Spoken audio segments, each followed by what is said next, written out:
Olá, sábios e sábias, tudo bem com vocês? Hoje vamos ler Provérbios 18 comigo? Vem comigo que é sucesso. Bom, vou falar os tesouros que eu achei que quero comentar, tá bom? Em casa você vê o seu com Deus, você e Deus, você e Deus. O versículo 2 diz assim, o tolo não se interessa em aprender, mas só em dar as suas opiniões. Isso tem me feito refletir um pouquinho, sabe, gente? Porque até pra mim mesmo, assim, muitas vezes a gente que já tem algumas décadas de vida, né, a gente vai adquirindo experiências e vai tendo as nossas próprias opiniões. Isso vale para um jovem também. E aí, às vezes, a gente não abre mão, às vezes só quer dar opinião, a gente às vezes não quer aprender mais. A gente é fechado para aprender mais. Eu não tô dizendo aqui para aprender mais coisas que não são e não condizem com a palavra, tá, gente? Tô dizendo coisas que condigam com a palavra. E às vezes a gente tem a mente fechada e muitas vezes a gente precisa abrir. Sim, e aqui ele fala que o tolo, ele não se interessa em aprender, mas só em dar as suas opiniões. Quando a gente só dá opinião e a gente não procura tentar aprender mais da palavra, mais do Senhor, é bom a gente começar a se alertar. Porque isso é uma atitude de sábio? Não, de tolo, né? Sempre ter humildade. E por falar em humildade, no versículo 12, ele diz assim: antes da sua queda, o coração do homem se envaidece, mas a humildade antecede a honra. Esse é um versículo que é muito falado, mas às vezes, muitos de nós, né, não levamos em consideração. Mas como Provérbios, a Bíblia como um todo, né, e Provérbios principalmente, são dicas para você ser mais sábio. Será que a gente não tem que prestar mais atenção nisso aqui? Ele diz que é como se ele dissesse assim, antes da queda, o que estava acontecendo antes? Orgulho, vaidade. Muitas vezes antes da queda, era vaidade, era orgulho que estava antes. E a honra, antes da honra, né? Então, quando você age com humildade, a recompensa é honra. Quando você age com orgulho, cuidado, porque a recompensa do orgulho é queda. É queda.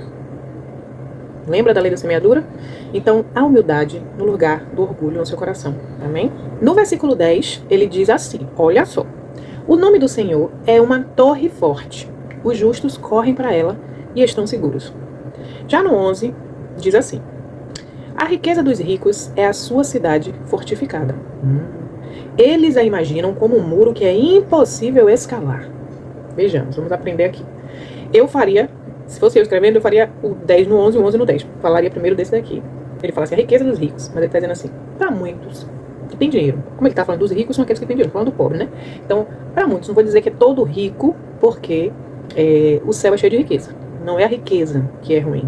Não é o mal, a riqueza. Porque Deus é um Deus rico. O céu é um céu rico. Então eu não consigo pensar, né, que diferente. Porém, o mal é o amor ao dinheiro. E aqui está dizendo isso. Tem gente que coloca o dinheiro, as riquezas, num patamar, num altar, que faz com que, na verdade, ele se torne um Deus. Tanto é que na Bíblia, ele chama de mamão. Em algumas partes da Bíblia. A riqueza de mamão. E aí é o único Deus, ok? Deus, D minúsculo, que a Bíblia compara, muitas vezes, com o nosso Deus, né? Isso aí fica em outro lugar. Depois a gente até pode falar sobre isso. É quando ele fala assim que nós não podemos ter dois senhores. Adorar Deus e adorar Mamon. Mamon é riqueza. Então ele fala assim, a gente não pode adorar os dois. Ou é um ou é outro. Se você adora riqueza, para você o seu Deus é riqueza. Se você adora Deus no seu dia a dia, no seu estilo de vida, é Deus que é seu Deus.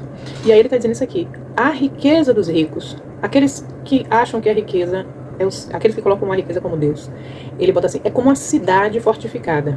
Eles, ou seja, os ricos, as pessoas que pensam assim, que colocam a riqueza como Deus, imaginam ela como um muro que é impossível escalar. Mas ele está dizendo aqui, imagina, não é.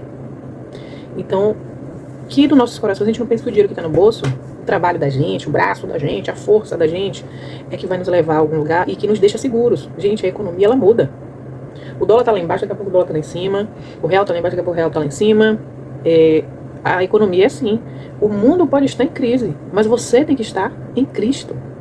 E aí, por isso que eu achava que deveria ser o contrário dos versículos, porque no 10, o anterior, ele já diz assim, o nome do Senhor é uma torre forte. Os justos correm para ela e estão seguros. Aí ele diz, os justos podem correr para essa torre forte. Antes, o rico colocou a riqueza como uma cidade bem fortificada na cabeça dele, né? Mas a economia muda, oscila. O cara que tá rico pode ficar pobre, né? E aí, se o seu Deus foi isso? Então ele fala assim, os justos correm para eles, estão seguros. Os justos correm para o nome do Senhor. Os justos na hora da agonia, na hora do desespero e na hora também da bonança. Ele corre para para o Senhor, que é o seu Deus, que ali sim é uma torre forte. Então, você quer sabedoria? Corra para o Senhor. Deixe Ele ser Deus da sua vida, para que realmente na hora que você precisa Ele esteja lá. E não construa sua casa na areia, achando que o seu dinheiro, a sua força, o seu trabalho, o seu emprego é a sua torre forte. Aliás, nada pode tomar o lugar, né, do Senhor. É só Deus que é a nossa torre forte. Amém? E por último, olha, e não menos importante, eu vi aqui um tesouro em Provérbios 18, 21. A morte e a vida estão no poder da língua. Aquele que a ama comerá do seu fruto. Isso aqui é fatal. Ele está dizendo assim, ele também está falando aqui da lei da semeadura. Ele deixou claro, a morte e a vida estão no poder da língua. Cuidado com o que você fala. Você pode até se achar pouca coisa, mas Deus te criou o ser humano para que as palavras dele fossem lançadas, fossem como flechas, fossem certeiras, fossem flechas. O problema é que às vezes a gente manda flechas inflamadas com fogo para atacar, para matar alguém. Flechas, palavras que não edificam em nada, palavras que só destroem, porque ele só representa aquilo que está no nosso coração de ruim. Então, antes de você falar, olha aí uma outra questão de alguém sábio, pense antes de falar. Isso é para todos nós, porque todos nós erramos nisso, né? Eu me incluo também. Isso aqui para mim é um aprendizado todo dia. Antes de vocês aprenderem, eu aprendo antes de vocês, porque eu tô falando, tá saindo de mim. Então eu aprendo primeiro. A palavra é uma espada de dois gumes. Ela corta para aí, mas ela corta primeiro aqui. Então, sobre isso, é muito importante que a gente não esqueça, na verdade, nenhum desses mandamentos, né? Nenhum desses conselhos aqui. Todos eles são para nossa edificação. Então, a morte e a vida estão no poder da língua. E ele fala, aquele que a ama comerá do seu fruto. Cuidado, porque você vai comer o fruto das suas palavras. Você vai colher. Então, colha, planta o que é bom. Manda vida. Mesmo que a sua situação esteja ruim, manda vida para a sua própria vida. Manda vida para as pessoas em redor. Manda vida. Não lance palavras de ruins e morte para ninguém. Gente, se eu parasse para contar tanta história que eu tenho, de palavras que foram lançadas e que realmente fizeram efeito na vida das pessoas de forma ruim, eu ficaria aqui um tempo contando para vocês. Coisas reais. Ninguém me contou. Reais. Aliás, uma já aconteceu até comigo. E teve, inclusive, o poder de uma morte. Uma palavra que eu lancei para uma pessoa, quando eu era muito jovem. Depois posso fazer um vídeo, quem quiser, bota aqui embaixo que quer saber da história toda. Porque fala de um outro assunto, e se eu entrar aqui vai ser problema. Mas eu lancei uma palavra, e essa palavra foi de morte para uma pessoa. E eu não sabia, eu tinha só 15 anos. Já era crente, já era serva de Deus, mas eu não sabia que aquela palavra poderia levar aquela pessoa à morte. E quase levou. Quando eu soube que eu corri e me ajoelhei ao Senhor, perdão, eu tava com raiva quando eu falei aquilo, eu tava com raiva daquela pessoa, me desculpa, Senhor, dá uma chance pra ela, dá uma chance pra ela. Eu tive que correr de joelho, eu fiquei tempão de joelho pedindo perdão a Deus. Deus, eu me arrependo da minha palavra. Então, cuidado com as suas palavras, cuidado. E outra, Deus vai te responsabilizar. A palavra diz que um dos julgamentos, eu vou procurar isso na Bíblia depois, eu vou trazer pra vocês também. Um dos julgamentos que Deus vai fazer com todos nós num grande dia, lá no grande trono branco, Ele vai fazer, Ele vai julgar as nossas palavras. Você sabia disso? Não tá no meu script aqui, mas estou falando. Vai julgar as nossas palavras. Então tome cuidado com o que você diz. Tô falando pra mim mesmo e pra você. Porque o que você fala vai gerar vida, vai gerar morte. Toma cuidado, irmão. Toma cuidado, crente. Deus, ele é vingador. Não precisa você lançar palavras de inferno pra ninguém. Sabe? Porque se Deus quiser resgatar aquela vida, quem é você, meu irmão? Não pense em você, que por causa disso, que suas palavras têm poder, que você pode sair por aí falando coisas negativas e rogando até pragas para pessoas irem pro inferno ou sofrerem muito. Porque Deus, ele te pega.